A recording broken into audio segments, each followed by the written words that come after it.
A very good afternoon, ladies and gentlemen, and a warm welcome to all of you at the 10th investor call for Mahindra EPC Irrigation Limited. On behalf of Mahindra EPC, I would like to sincerely thank each one of you for joining this call. Today, as is customary, I will be sharing with you the key developments in the business environment, in the micro irrigation industry, in your company's performance, and in the industry outlook for the rest of the year. But since this is the first time we are meeting, before we start the business session, I'd like to give you a quick background about myself. I joined Mahindra & Mahindra in 2015, and I've been in the farm equipment sector, also called FES, prior to my current role as MD of Mahindra EPC. As part of Mahindra FES, I first headed the strategy function and worked closely with the business president to make the farm equipment business more diversified in terms of product, more globalized in terms of geography, and more digitized in terms of capabilities and solutions. In addition to my strategy role, I headed the precision farming vertical and worked closely with farming startups in India and across the world, including serving on the boards of 3 such startups, one in Canada, one in Switzerland, and one in India. Subsequently, I incubated an internal startup within FES called Krishi, with a mandate to create and commercialize value-added services for farmers that go beyond the core tractor business.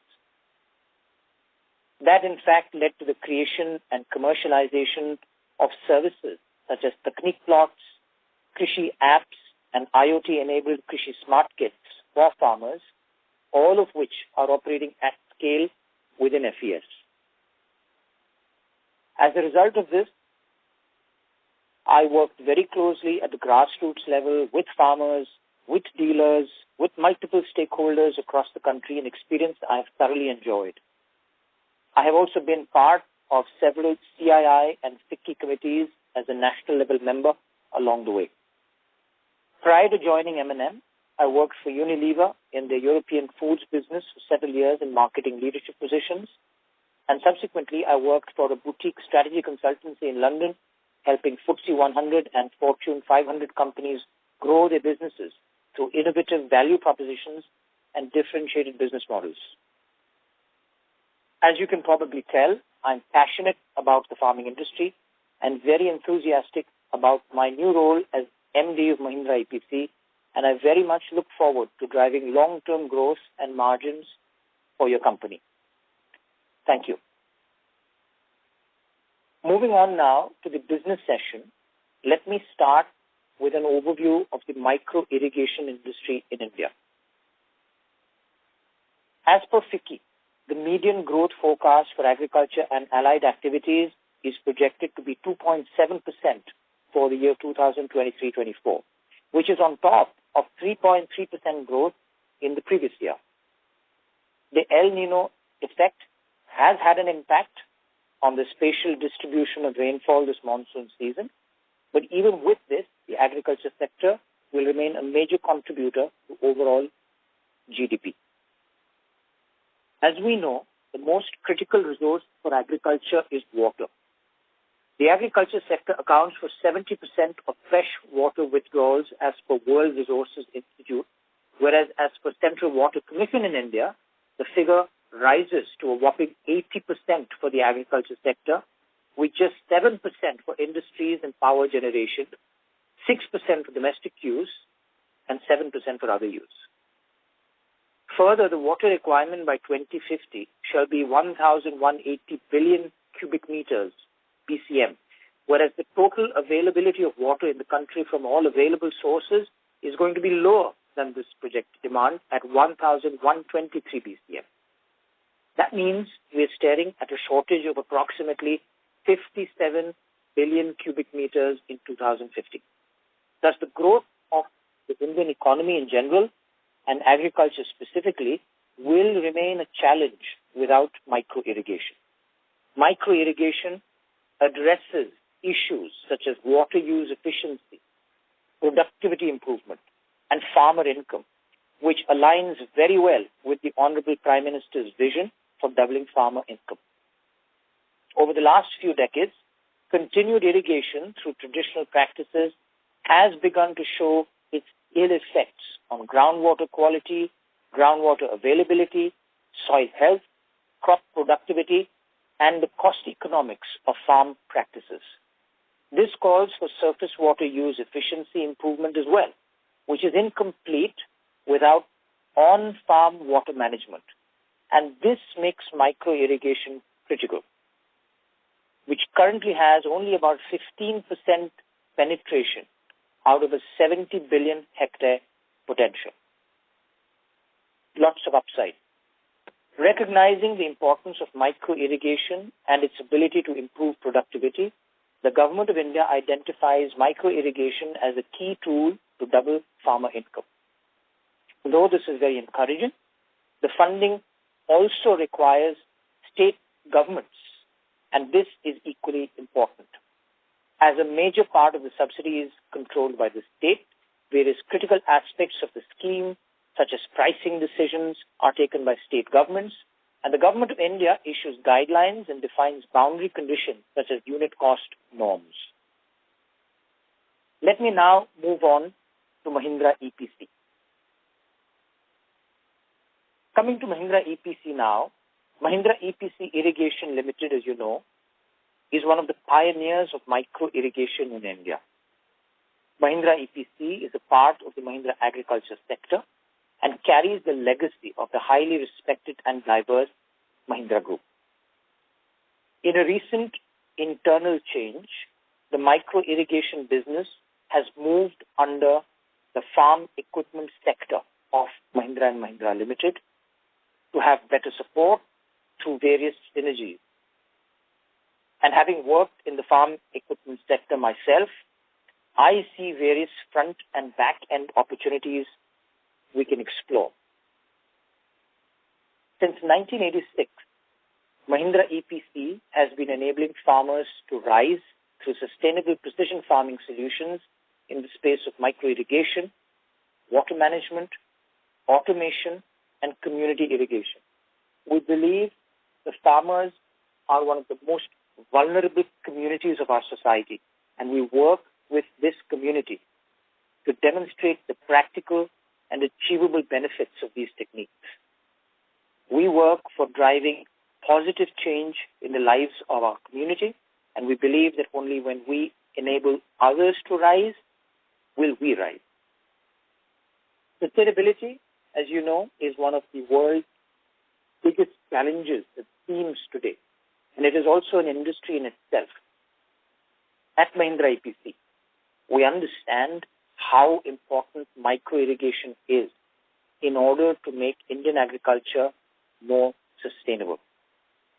Now, this obviously is not an overnight change, and it will take some time and sustained and extensive demonstration, training, and awareness programs to bring Indian farming abreast with micro-irrigation practices across the world.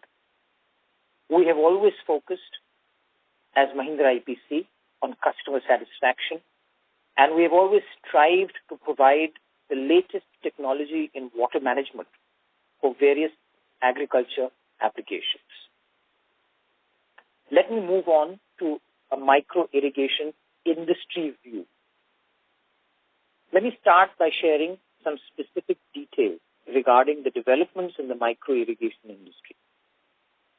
As many of you know, the last couple of years have been dampening for the industry. If we look at recent years, the industry showed around 11 to 12% compounded annual growth rate for financial year 17 to financial year 20, which dropped to 4.6% for financial year 17 to financial year 23. All this is basis the hectarage covered by the industry as per the official website. This was an account of delayed fund disbursements, the COVID effect, changes in priorities of a couple of key states, and various other reasons. But now we can see a bit of enabling environment with prices improved, raw raw material prices stabilized, and key states contributing. Riding on this, the industry is likely to see a growth of around 10 to 13%. One more key development seen in the industry in FY23 was a favorable trend for new markets within the country. This could be a beginning of a long-term development of these markets. Presently, MEIL has a low presence in such markets, example Rajasthan, UP, and the eastern states.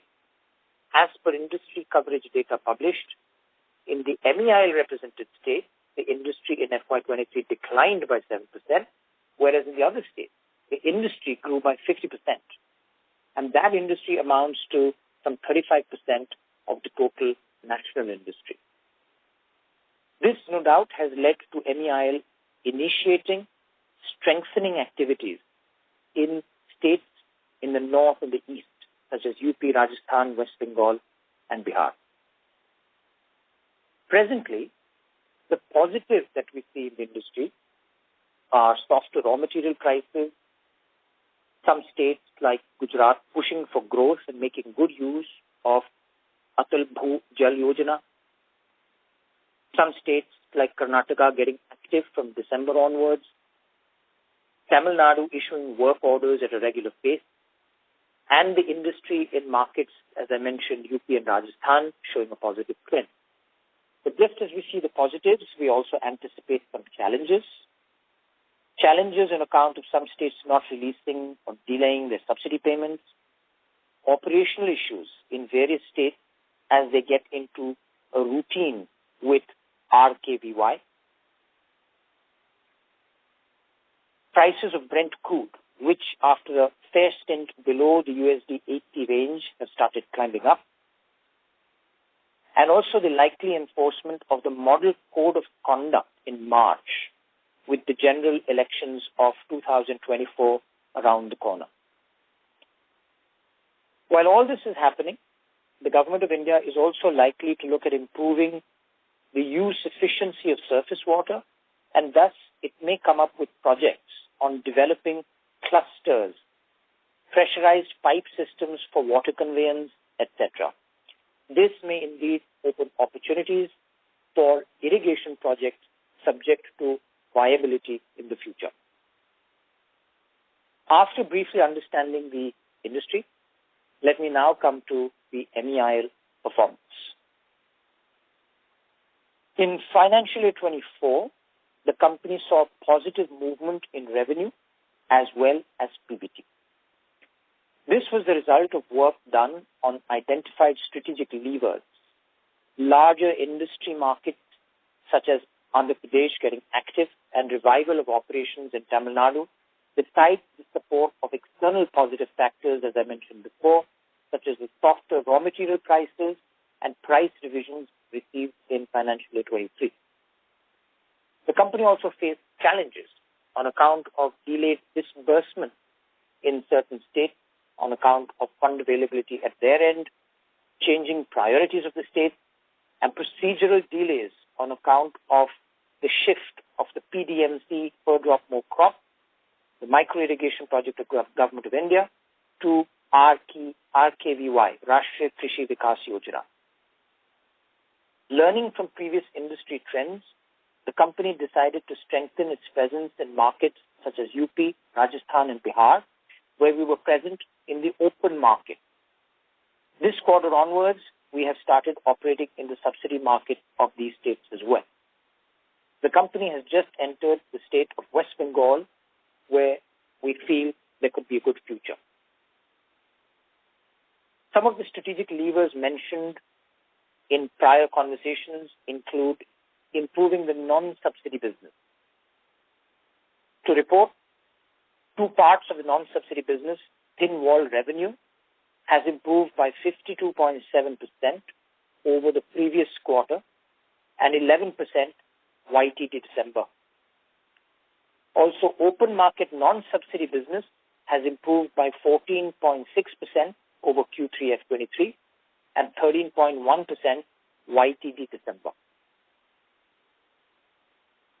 During this period, we have executed an export order for the supply of micro irrigation as well as automation material for a 2,000 hectare project. I am happy to inform you that this is a repeat order. As we've been informing you, we focus on multiple small projects which are manageable and avoid big impact on working capital. The consistent effort in this area of operations have helped increase the revenue from such irrigation projects. The irrigation projects revenue improved by 74.6% over Q3 F23 and 36% YTD December. The company is consistently building a strong pipeline for such irrigation projects.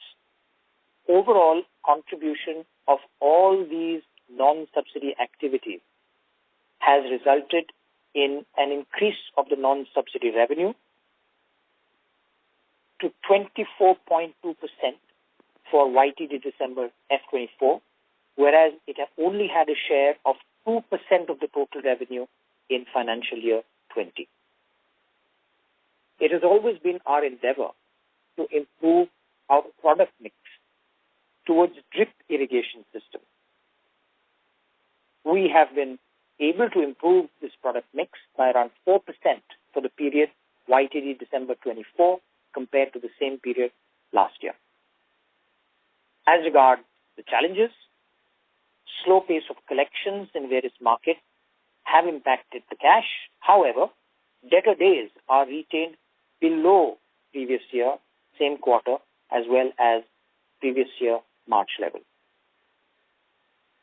We now come to the financial performance of the company for Q3 24.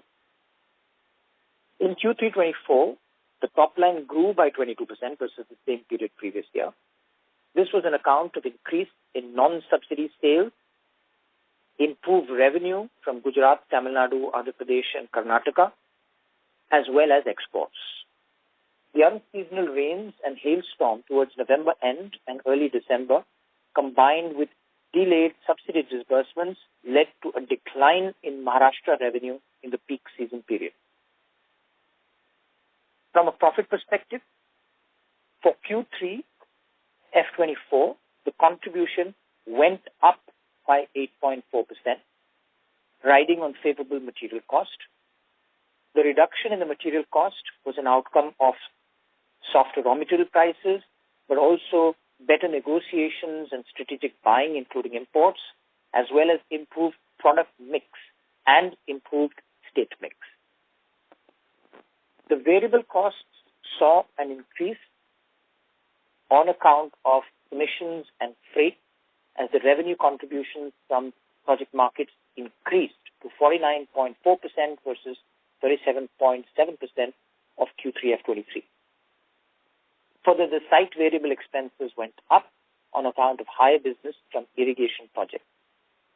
The fixed expenses variance versus Q3 of last year represents expenses related to improved revenue, such as CNF charges, sales and promotion travel.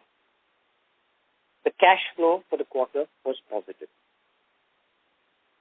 Coming to the financial performance YTD December F24, the YTD performance shows a top-line growth of 37.2% versus the same period previous year. Profit-wise, the contribution has gone up by 9.2%, riding on favorable material cost. The reduction in material cost was an outcome of softer raw material prices, as I mentioned before, also better negotiations and strategic buying, including imports, and finally the impact of product mix improvement as well as segment mix change. The increase in variable costs at a YTD level is on account of commissions and freight due to the increased contribution from project markets, which were 52% versus 41% of Q3 F23. And this has been compensated by lower site installation expenses and reduction in other variable cost savings on account of improved efficiency. The fixed expenses variance versus the previous year represents primarily employee benefits expenses on account of annual increment, as well as expenses related to improved revenue, such such as CNF, sales promotion, travel, and other professional fees. What is our outlook for Q4 F24 from an industry perspective?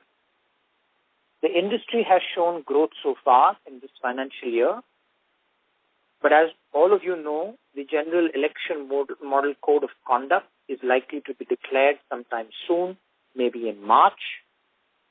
It is difficult to predict its effect on the subsidy business.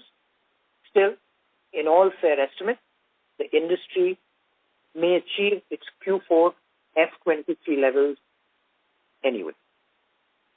Before I close, I want to share some early reflections on growing your company after my first months of being in this business. We believe it is important for us to drive good quality growth, which means growth that comes with prudent commercial policies and more diversified cash flows. So on the one hand, we want to recalibrate the business, as we have said before, towards lesser dependence on subsidy, while at the same time keeping pace with the subsidy industry by widening our national presence accompanied with tighter commercial policies. Hence, going forward, I would like to share with you 4 growth levers that we will be working on over the next few months. One is growth in the north and east of India for subsidy business, in line with our commercial policies as well as our business concentration risks.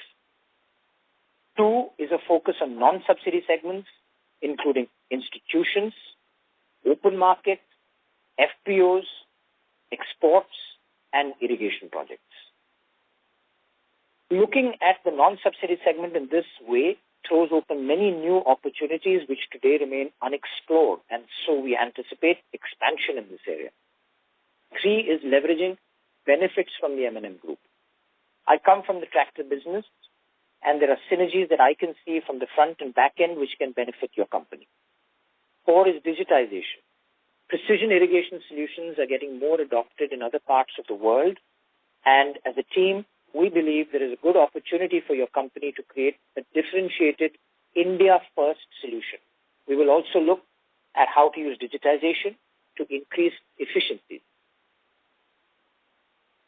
So in closing, as always, MEIL will continue its effort to deliver a better than industry performance through its focus on revenue improvement, through sharper spread and penetration strategies, optimizing the state mix, optimizing the product mix, exploring and strengthening non-subsidy avenues, and bringing constant value adds to our offering. Thank you, and back to you, Domin, to start the question and answer session. Thank you very much. We will now begin the question and answer session. Anyone who wishes to ask a question may press star and 1 on their touchtone telephone. If you wish to withdraw yourself from the question queue, you may press star and 2. Participants are requested to use handsets while asking a question. Ladies and gentlemen, we will wait for a moment while the question queue assembles.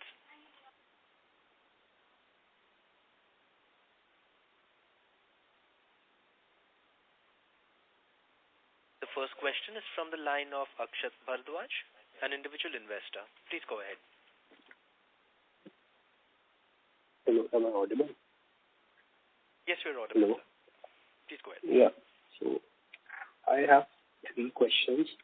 The first one is related to margins. So I've seen in the past year that the margins have not been great, and it was told that it was majorly due to the raw material prices. So what is our outlook on the margins profile going forward? Because according to me, these kind of margins are not sustainable for the business. Second is, we are saying that we are trying to grow in the north and east of India for the subsidy business. How much are we there? Like, what percentage of revenue do we have from these areas, and what are our expectations of growth in these areas? Yeah, that's it for my side. Okay, thank you for your question. Very pertinent question. So let me start with the first one, which is around the margins. Let me just start by saying that, like all the businesses that we have within the Mahindra and Mahindra Group, we are extremely focused on both growth and margins in the long term. Now, can the company revert to earlier levels of margin? Not immediately, but yes, we will move towards that. We know that the industry itself has seen some strong headwinds in the recent past, but there are signs now that the external environment is getting more favorable. Now, going forward, we are looking very much at a more prudent business approach. What does that mean? It means recalibrating the business towards finding the right balance between subsidy and non-subsidy business. So less dependence on subsidy, while at the same time keeping pace with the subsidy industry using our tighter commercial policies. Now, this resetting, we believe, is critical because it is about giving returns over time. And in my opinion, this resetting will lead to sustainable long-term growth, both in terms of volume as well as margin. It will also create a business that is more resilient in the long term to the industry business cycle. As your company's volumes catch up, sorry, are you saying something? No, please go ahead. Yes. As your company's volumes catch up to the previous highs, we will see higher realization, and we will continue to manage our costs very carefully. So while some of the costs have gone up, most of these have been compensated to some extent by efficiency improvement measures. As an example, employee costs this year will be in the range of the employee costs we had in FY20, despite increments to the team over the last few years, and this is a result of internal restructuring. So overall, this is about going back towards the earlier margins that we had through a recalibration of the industry. Just a follow-up question. Yes. Just a follow-up question on this. Just if you can give in some numbers on this, for example, that what can we expect the raw materials prices, what can we expect the product prices, like how will the product prices improve? You have already given us some thoughts on the labor, and by what is the timeline we expect of the recalibration that you are doing, 1 year, 2 years, or more than that? Can you just give us some numbers on that? Yeah. So, broadly on raw material prices, we expect, we can't make predictions for too far into the future, but for us, the next financial year will look similar to this financial year. And additionally, in terms of your other question of timing, it is too early to tell. We don't, as in the past, we've not made projections, and we don't really make projections in terms of either top line or bottom line. Your question on the north and the east, I would say that the background is that we've got into this state because we believe that there is a way in which we can grow in a prudent manner by being in the subsidy market. The idea is to build volumes through a steady, sustainable approach, which is a cluster approach. And as we get to understand the business nuances in these states more, we will accelerate. And it's early days for us, so please give us some time, and we will come back to you with a sort of longer-term view about our prospects in these states. Thank you. Thank you. Thank you. That was very helpful. Thank you. The next question is from the line of Jigar Shroff, an individual investor. Please go ahead. Thank you for taking my question, Mr. Ramchandran. And first of all, congratulations and wishing you all the best, sir, on taking being in charge of the company, sir. And Thank at you. the outset, sir, being a long-term retail shareholder since the last about 10 years, since about 2013-14. And I had a couple of questions, sir. So you mentioned global MIS penetration in India is about 15%, right, sir? Yes. I just wanted to understand globally, what is the norms? What is the global penetration, just to understand the size of opportunity, sir? Right. Yeah. That's my first question. Yeah. Secondly, so should I... Yes, please, please carry on and you can ask all of them and then I can answer them together. Yeah, okay. And sir, FY20, sir, we had a turnover of 284 crores and a EBITDA about 14%. I understand there was COVID in between and some states had become slow and had changed their approach towards this sector and things are gradually getting back to normal. But when do you expect, sir, to reach those levels of 12-14% in the next 2-3 years? Secondly, sir, any updates? What is the future of the greenhouse joint venture? And, sir, this existing capacity, sir, do we have enough capacity? If the industry grows, that we can reach a turnover of, say, about 500 crores in about 3-4 years' time, sir. These are my questions, sir. Thank you. Okay. So let me start in that order. So from a global market penetration of micro irrigation, it is much higher than India. Let me come back to you, Jigar, with what the exact number is. What we do know is that in India, when we look at other industries which were at a similar point in their inflection, and if I think of the farm equipment business, and I think of some of the implements which were, recently at that type of a penetration, once the critical mass is reached, a lot of opportunity is unlocked. So what is important for us right now, yes, globally it is much higher, that I know. How much exactly it is, we can come back to you on. But the point for us is that in India, it is still 15%. I know that in Israel, for instance, it's 90% plus. Now, can India become Israel anytime soon is an open question. But the fact is that in India, we're still only 15%. So as an industry, it is very, very well poised for industry level growth. That combined with the fact that there are so many external pressures coming from climate change. The next question is on margin. So can I interrupt, sir? Yeah, sure. So is it safe to say that, without exactly you having the global MIS penetration percentage, that this 15% can go to 40-50% over the next 10 years or so? That would be my belief. Now, is it 10 years, 15 years? I don't know, but I would imagine that it needs to go to that level of penetration because the country needs to be more efficient with its water usage. And it becomes a consequence of some very important external impacts. And in India, it is only the groundwater and surface water. So surface water also gets into the picture. So the opportunity increases even more. Okay. Yes, sir. Just moving on to your question on margins. Like I said earlier, it is important for us to drive good quality growth.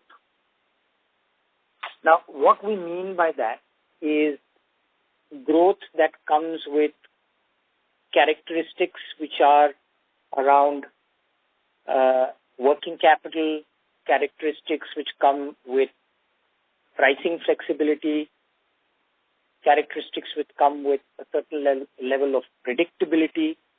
So this really relates to how we want to structure our business and rebalance, recalibrate between our subsidy business and our non-subsidy business. Now, this is not an overnight journey. It is a very important journey for us. But what I would say is that the way to think of this business is a business that is balanced in the different revenue streams that it has. And so there's no simple answer to when we will see the margins go back to the original levels. What I will say is that there is a prudent business approach that we have right now, and this will definitely set us on the path to improving our margins and going back to older, higher levels of margins in the time to come. Okay. And sorry, the last question was on greenhouses. So, it's not been, our initial experiments in this have been mixed.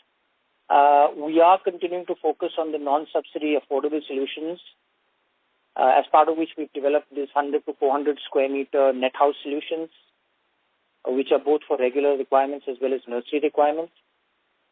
In a market that is very subsidy driven, we have not found it easy to sell this concept.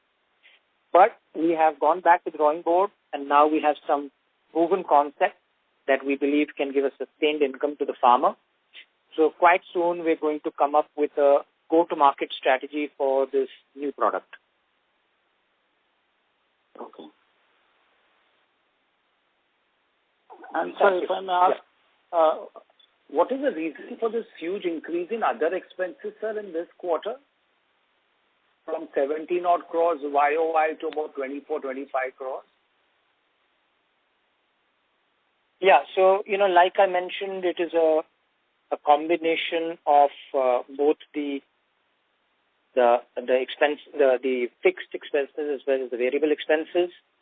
And on the fixed expenses, it is the increase in the employee costs, the increments we've given to employees, but also a large part of it is just the increase which is in proportion to our revenue, such as CNF, such as sales promotion, travel, professional fees, and also some impact of our tighter commercial policies, and so how we recognize extended credit losses. We've also got, as part of our tighter commercial policies and prudent approach, we have also looked at recognizing some extended credit losses.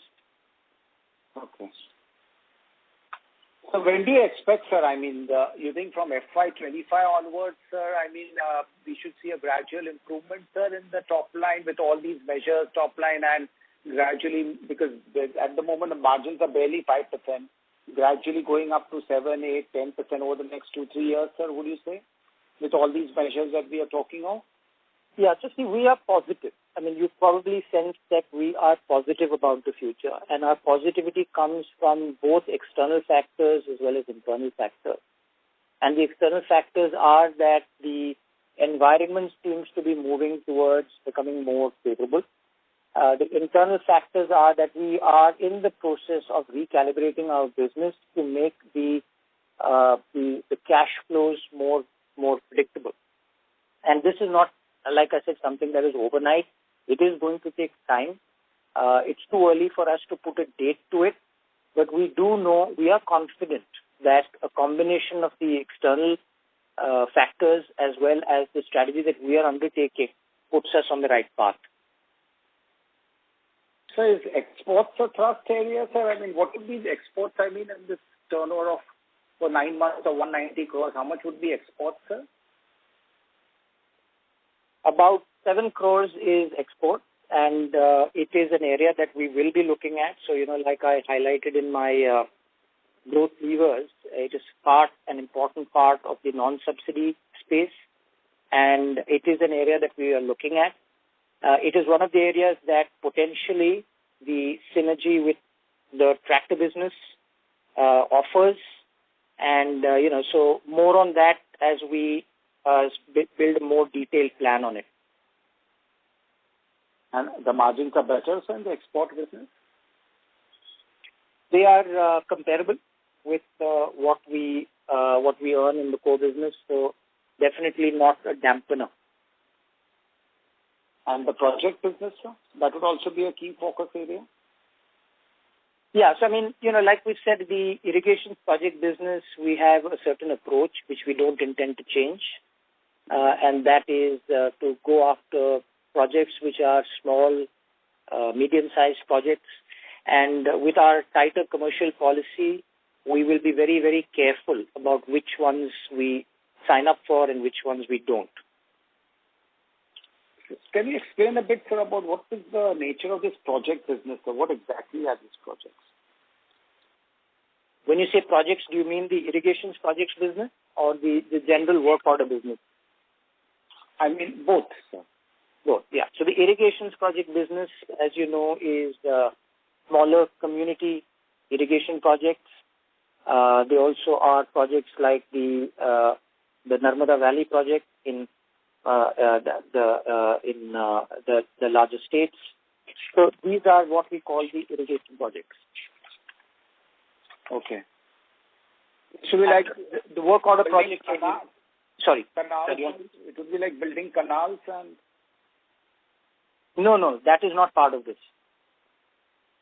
So what would be the nature of work, sir? I just wanted to understand. The nature of work in the projects is the water from the canal to the field. So it is more about the last mile management. I see. And the other, so you said? Sorry, what's that again? There are two divisions. Yeah. Right? The other is as per the government subsidy program, where we have work orders that we supply directly to the farmer's farm through our dealers. So what would be this? I mean, the nature of this project would be? See, that's a very different business. That's what we mean by the core subsidy business, where there is a government subsidy, the price is fixed, and therefore there is no flexibility when the raw material price changes. There is a working capital cycle, which is unique to that business because it depends on how the government releases subsidies and we get paid.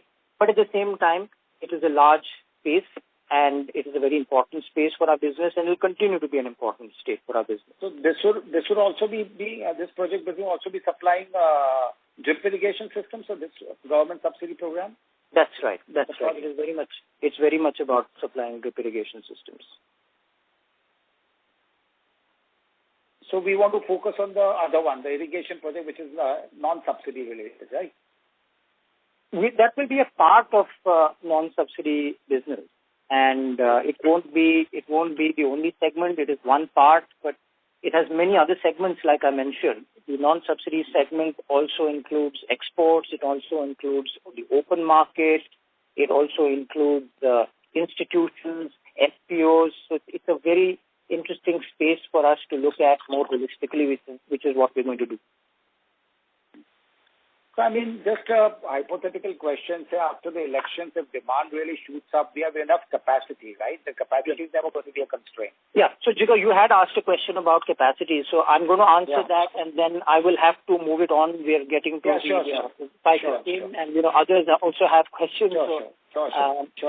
So, just in terms of your question on capacity, just to comfort you, we are well positioned in terms of capacity to cater to big growth in our business and big growth that the industry opportunity offers.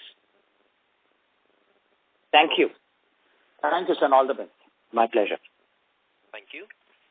The next question is from the line of Rajan Shah, an individual investor. Please go ahead. Yeah. Good afternoon, sir. Can you hear me? Yes, we can hear you. Yeah. First of all, thanks for the opening remarks. They were very informative. Sir, I had few questions actually. I've been a shareholder for a very long time. Yeah. But before those questions, I would like to just ask that in this quarter, the quarter which ended on December 23 quarter, our raw material cost is 50% of sales and our other expenses 30% of sales. So for the fourth quarter, do we expect this to remain at the same level, 50% of sales, raw material cost and other expense at 30%? And can we expect the same for FY25 as well? Can I get some idea on that? So I can tell you about the raw material prices. And the raw material prices, like I said, we for quarter four, we expect that the prices will be in line with what they have been in the rest of the year. apart from being able to say that they stay range bound, we will not be able to say much because it's, as you know, a function of many things which are difficult to predict, like the geopolitical environment. And from an expense perspective, I think that we will be in line with what we have so far. Okay. So basically for quarter 4, we can expect 50% raw material cost and 30% as other expense. And for FY25, you're not giving any guidance, but probably if crude remains at this level of 80, probably we can end up with 50% raw material cost vis-a-vis sales. Yeah. So Rajan, I won't put any percentages. You're comfortable with crude at $80? Yeah, exactly. So I'm saying I'm not putting any percentages to Q4, but I will say that our expectation is that raw material prices will be in line with what we've seen in the rest of the year, and so will our expenses. Yeah, but sir, are you comfortable with? Is the company comfortable with crude at $80? It's right now. It is still a far lower number than it has been in the past. So we're sort of it's a sort of conclusion that we're happy for you to reach as well. Right now, I think the best we can say is that it is a price which is at a lower level for us as a business. Okay. Fine, sir. And sir, I was just going through 2019-20 numbers, before the Concall. Sure. That year we reported 285 crore of top line and a bottom line of about 23-24 crores. And probably next year, assuming little growth on the current base, probably we may touch 50 or maybe, taking into consideration the price hikes of about 10-12%, logically we should touch 325 crores. Now, assuming that we touch 325 crores, basically in 5 years we are not grown. 1920 to 24-25, assuming that we touch 325 crore of top line, which includes the price hikes taken by given by the state governments, we have not grown. Now the Prime Minister is talking about doubling of the coverage of micro irrigation from 10 million, I think, to 20 million in 5 years. And here is the industry. When you're talking about doubling, it means 15% annual growth in the industry. And here is the industry which has gone nowhere, in fact, zero growth for the last 5 years. So why don't we have this meta theme, Jain Irrigation, Finolex, Mahindra EPC, other maybe prominent companies join and make a presentation to the government that here is the Prime Minister talking about doubling the area under coverage, and here is the industry which has done nothing for last 5 years, sir. So why don't we make some? India is booming. You can see in the stock market, infrastructure is booming, everything is booming. Why is this industry stagnating? Zero growth, sir, for 5 years. Yeah. So we need to do something about this, sir. We need to make some representation to the government about this. When the Prime Minister is talking about, when the Prime Minister moves to Lakshadweep, everybody starts, even Indian Hotels has announced in the latest analyst meet, they said that we'll set up a hotel in Lakshadweep. So when Prime Minister is talking something, everybody follows him. So here is this industry. We need to put it to the top people in the PMO's office and the agriculture industry about nothing happening in this irrigation industry. Yeah, no, I think that, first of all, I commend your passion as an investor. You share our passion for this topic. And I would say that this is a suggestion which we will take. And our CEO is represented and very vocal in the association. So this is a suggestion we will take forward. Thank you. Because sir, whatever the Prime Minister says, it's implemented quickly, And here the Prime Minister has very clearly mentioned doubling of the acreage under micro irrigation. But the industry has gone nowhere. So we need to do something about this, sir. That is one thing. Yeah. Sir, another thing which I would like to say is that Mahindra is a solid brand, sir. Even in the most remote and the rural part of the country, if I go and talk to, I had been to Gujarat interior recently, and when I would talk to certain farmers over there, I traveled to almost 26 different places in Gujarat recently on my personal work. So I met a lot of farmers and I interacted with them, and everybody knows Mahindra and Mahindra. There is nobody who would say that we don't know Mahindra and Mahindra brand. Now, despite that, sir, such a solid brand, Finolex is not known so much across the country. Jain Irrigation was in really difficult shape. They have stopped taking project business. Netafim is an outsider. Yes, they have been in this business and they have maybe 20% market share. I don't know how much. But Mahindra is a solid brand, sir. Why are we not able to, even if the market is stagnating at this level, why are we not able to get market share from others, sir? A strong player is the one who is able to, irrespective of the market growth, is able to get some market share from other players, because of its product and because of its certain strength. So we have actually, in the last 5 years, we have not been able to get any more market share. Yes, I understand industry is not growing, but then if industry is growing and we are growing, it's fine. But if industry is remaining stagnating at the current level, same level at 1920, but if we are growing, that means that we are taking some market. I mean, Jain was in really deep trouble, and yet we have not been able to capture any market share. So this is something which we need to do. We need to grab market from other existing players. Because we have a strong brand, and we can do it, sir. Nothing is impossible if Mahindra decides. No, we completely agree, and we are on the same mission here, which is to grow ourselves both in terms of market share as well as to take full advantage of the prospects that this industry has going forward. I will just reiterate that, like I mentioned before, the synergy potential that we have now that we are part of the farm equipment sector, with the tractor business and all its back end and front end capabilities, is something that we will be definitely looking at going forward. So that is very much our mission as well. So growing market share is what makes us motivated, and we're going to use all these developments and move things forward. Sir, last one, yes, sir. And last suggestion, sir. Sir, now we are going into Northeast and West Bengal and maybe, UP and Rajasthan. So obviously our working capital needs also will go up. Our interest costs may go up. We are now getting into project business. Also interest costs may go up because of, more projects, more work and all that. Sir, why doesn't Mahindra & Mahindra comes out with a preferential issue of maybe 50 lakh shares at a price of 100 rupees? You get 50 crore, no interest cost. Interest cost will not go up at all. We can deploy this 50 crore. Their holding also will go up from 54% to 60%. Shareholders also will get confidence because last 10 years the company has done nothing, sir. The stock has gone nowhere, sir. The market has gone up to 100% from 25,000 to 72,000 after COVID, but stock has not even doubled, sir. My suggestion is that we'll need a lot of funds now to grow, and that will put pressure on interest costs and all that. On the profit and loss account, we need to come out with a preferential issue of 50 lakh shares at a price of 100 rupees, get 50 crore from the Mahindra & Mahindra company, and then use this 50 crore for expanding in these regions, so we don't spend, we don't incur higher debt cost, So that is one suggestion. And with this, I would like to end, sir. Thank you so much. Okay, thank you, Rajan. Rajan, that was an interesting suggestion. Right now, I can assure you that all the growth plans that we have in mind are very possible for us to fund from within the business. But depending on any future plans that we might have and their size and scale, we can definitely look at all types of financing options, including the one that you proposed. Thank you very much. Thank you, sir. Thank you. Okay, I think we have come to the end of our time. Is there any other question? We are about 15 minutes over time. Sir, we have one participant in the queue, sir.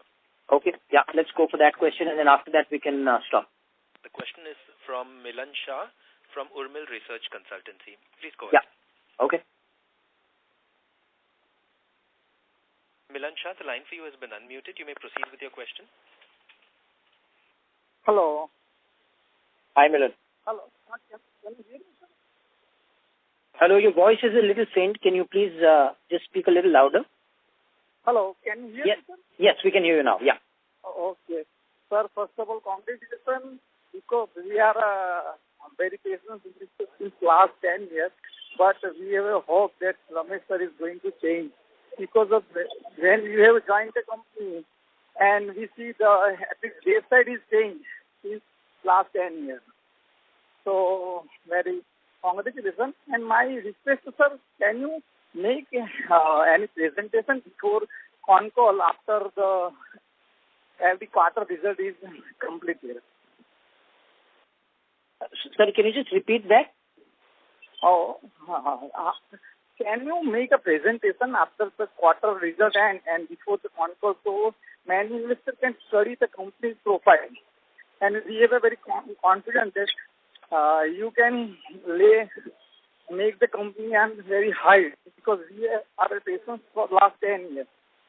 But you have a change website. You have a confidence that your mindset is a really improved company. Yes. So we take note of your suggestion, Milanji, and we've not done that in the past, but we will take note of your suggestion. Okay, and since sir, can you share the email address so we can in future may give maybe some questions for remaining because Concall is going to be expiring in some time. Yeah. So what I would suggest is that you have the contact details of Ratnakar, who is the company secretary, and we also have an info@mahindrairrigation.com. So I would suggest that you, in the first instance, reach out there, and we will find a way to improve our connect with all the retail investors who are keen in being more closely connected to the business. Okay, sir. Thank you, sir, for your kind and polite answer. And we are very happy that you are going to join the company. Thank you. Thank you very much, Milanji, and all the best to all of you as well. So with that, we come to the end of this investor call. Back to you, Doman. Thank you. Sir, are there any further closing comments that you would like to give, sir? No, I would just close by saying that this was our 10th investor call, and I think that the passion that I've seen among all the investors is just the same as it was. Thank you for your support. We look forward to meeting you again soon. Thank you.